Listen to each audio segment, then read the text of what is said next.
India has achieved a historic feat for humanity's exploration of the Moon by landing a spacecraft near the lunar South Pole for the first time.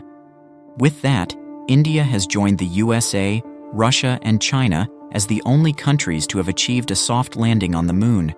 But more importantly, it has become the first country to land near the lunar South Pole, a possible location for future Moon bases.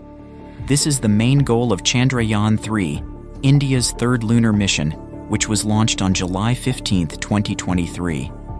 The lunar South Pole is a unique and challenging region where the temperature can vary from -10 degrees to 60 degrees Celsius depending on the depth, and where there might be water ice trapped in the permanently shadowed craters.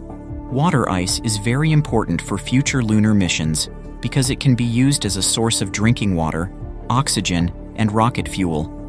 Chandrayaan-3 aims to study the lunar environment and resources around the South Pole and to measure the temperature profile and chemical composition of the lunar soil. In this video, we will discuss how did they do it, what have they found so far, and what are their plans for the future. Let's find out.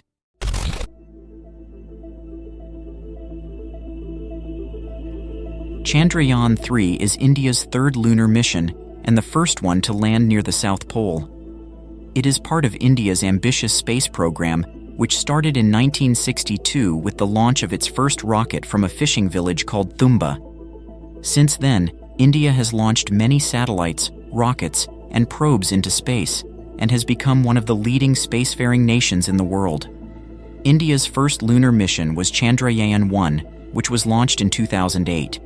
It orbited around the Moon for almost a year and sent back valuable data and images of the lunar surface. It also carried a small probe called the Moon Impact Probe, which was deliberately crashed into the South Pole region and detected traces of water molecules in the lunar atmosphere. India's second lunar mission was Chandrayaan-2, which was launched in 2019. It consisted of an orbiter, a lander called Vikram, and a rover called Pragyan. The orbiter is still circling around the Moon and has the best resolution camera around our natural satellite. The lander and the rover were supposed to touch down near the South Pole, but unfortunately, they lost contact with Earth during the final descent and crashed on the lunar surface. India did not give up on its dream of landing on the South Pole. It decided to launch Chandrayaan-3, which is essentially a replica of Chandrayaan-2's lander and rover, with some improvements and modifications. Chandrayaan-3 was launched on July 15, 2023, from India's Satish Dhawan Space Center. It took about a month to reach the Moon's orbit, where it performed several maneuvers to adjust its trajectory and altitude.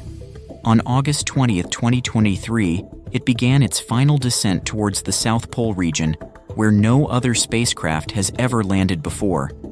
The landing was very challenging and risky because of several factors.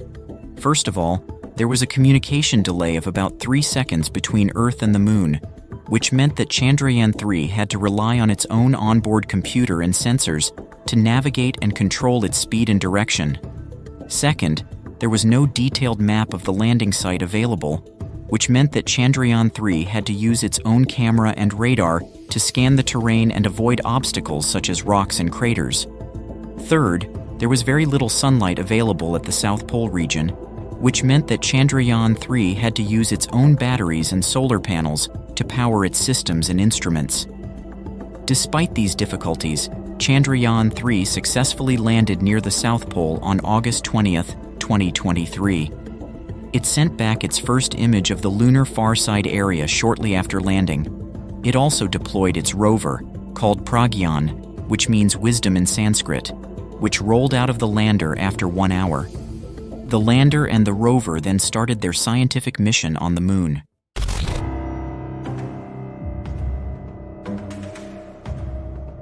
Chandrayaan-3 has two main objectives: to demonstrate India's capability of soft landing and roving on the Moon, and to conduct scientific experiments to study the lunar environment and resources. To achieve these objectives, Chandrayaan-3 carries 14 payloads on board the lander and the rover, which are designed to measure various aspects of the lunar surface and subsurface, such as temperature, radiation, seismic activity, mineralogy, and chemistry.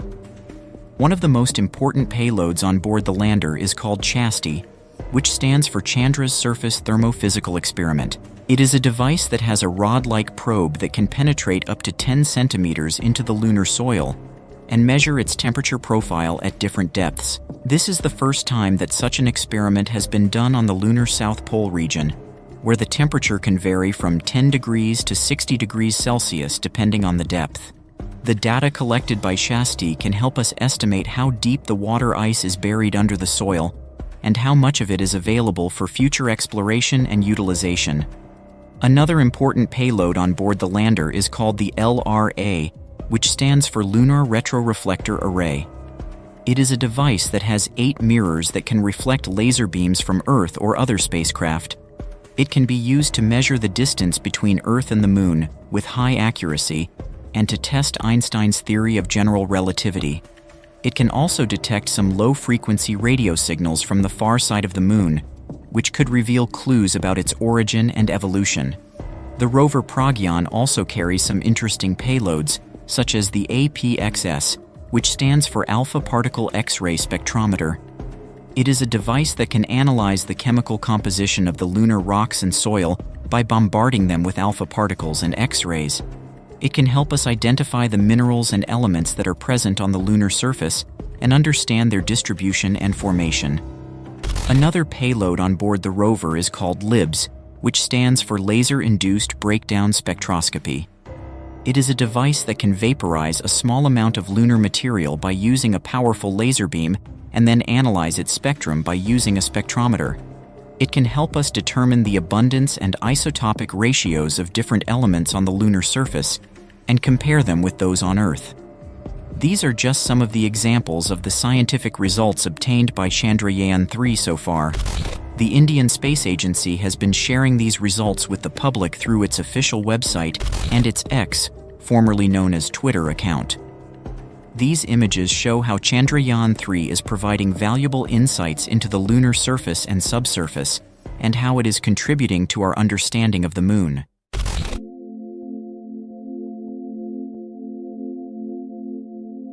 Chandrayaan-3 is not done yet. It has more plans and goals to achieve in the coming days and months. The lander and the rover are expected to operate on the Moon for at least 1 lunar day, which is equivalent to 14 Earth days.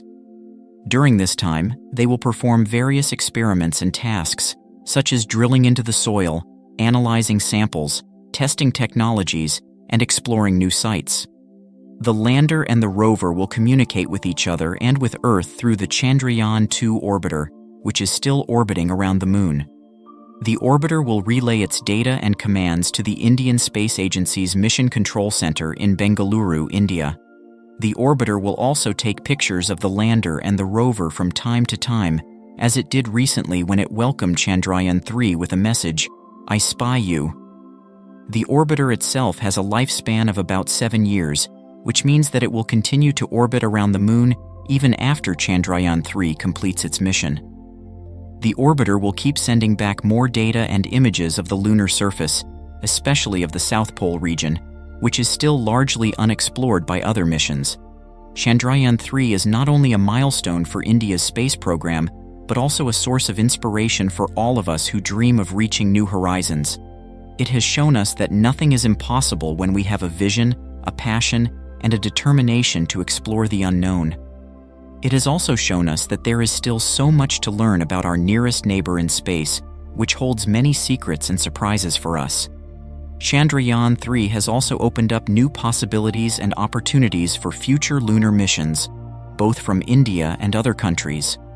For example, India plans to launch Chandrayaan-4 in 2025, which will be a sample return mission that will bring back some lunar material from the South Pole region for further analysis on Earth. India also plans to collaborate with other space agencies, such as NASA and ESA, on joint missions to explore more aspects of the Moon. The Moon is not only a scientific destination, but also a potential habitat for humans in the future. By studying its environment and resources, we can prepare for future exploration and utilization. The Moon is also a gateway for deep space exploration, as it can serve as a staging point for missions to Mars and beyond. Thank you for watching this video. I hope you enjoyed it and learned something new about Chandrayaan-3 and its amazing achievements. If you liked this video, please give it a thumbs up and share it with your friends. And if you want to see more videos like this, please subscribe to our channel and hit the bell icon to get notified when we upload new videos. And don't forget to leave your comments and questions below. We would love to hear from you. Until next time, stay curious and keep exploring.